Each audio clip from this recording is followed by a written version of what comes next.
At the end of this video, I want you guys' opinion on a series of content I'm thinking of putting out, so please do let me know your thoughts after watching.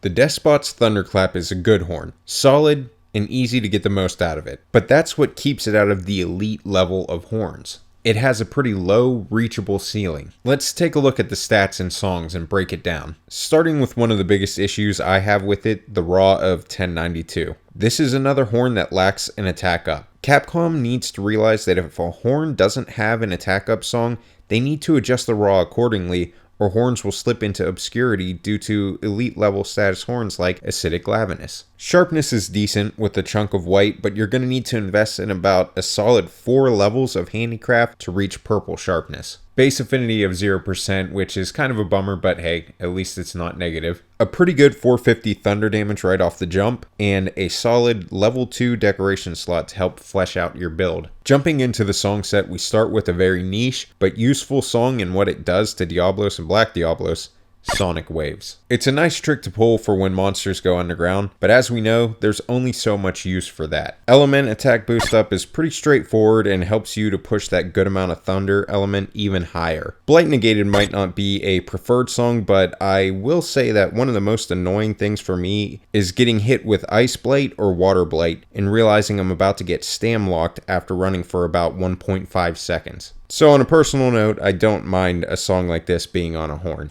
Earplugs-S is kind of confusing to me. The point of earplugs is to completely negate roars. Even if you're lessening the effect of roars, you still get knocked off, and that kind of defeats the purpose of earplugs in most cases.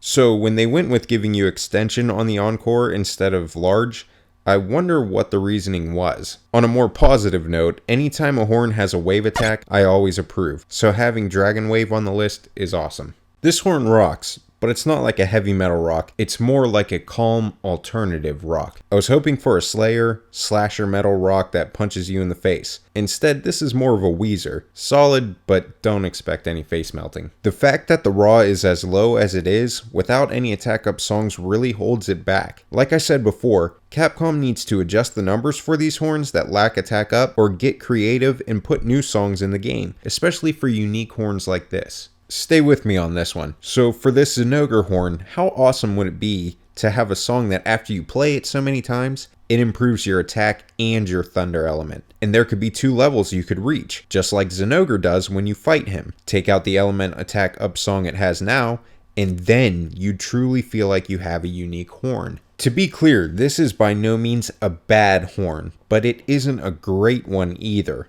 You can experiment with it as a thunder horn or just go for straight raw. Whatever you feel more comfortable doing. If you're looking to build a thunder horn, I think I go more the Fulgur Anjanath route, since it's rocking the attack up XL. It's going to be much easier to augment. It starts off with base 20% affinity and only has around 100 less thunder. The drawback on that one is that it starts with blue sharpness, so you'll need to push that up definitely. Let's go ahead and give this soundtrack a listen.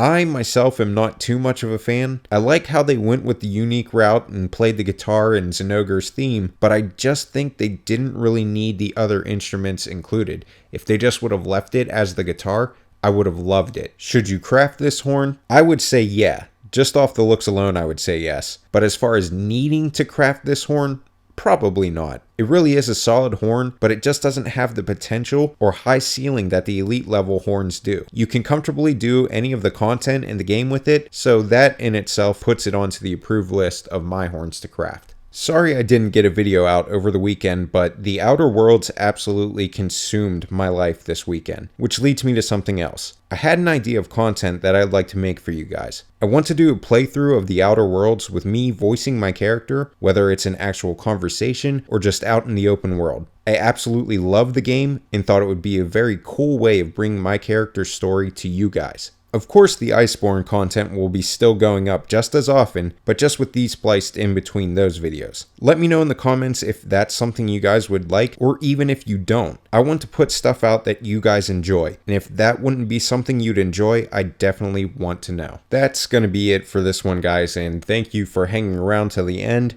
If you like this video, please do let me know with a thumbs up. Comment below what horn you think I should do next and what you think of Despot'S Thunderclap. And also what you think of that Outer Worlds idea. Subscribe for more Iceborne and hunting horn content. Have a good night and happy hunting.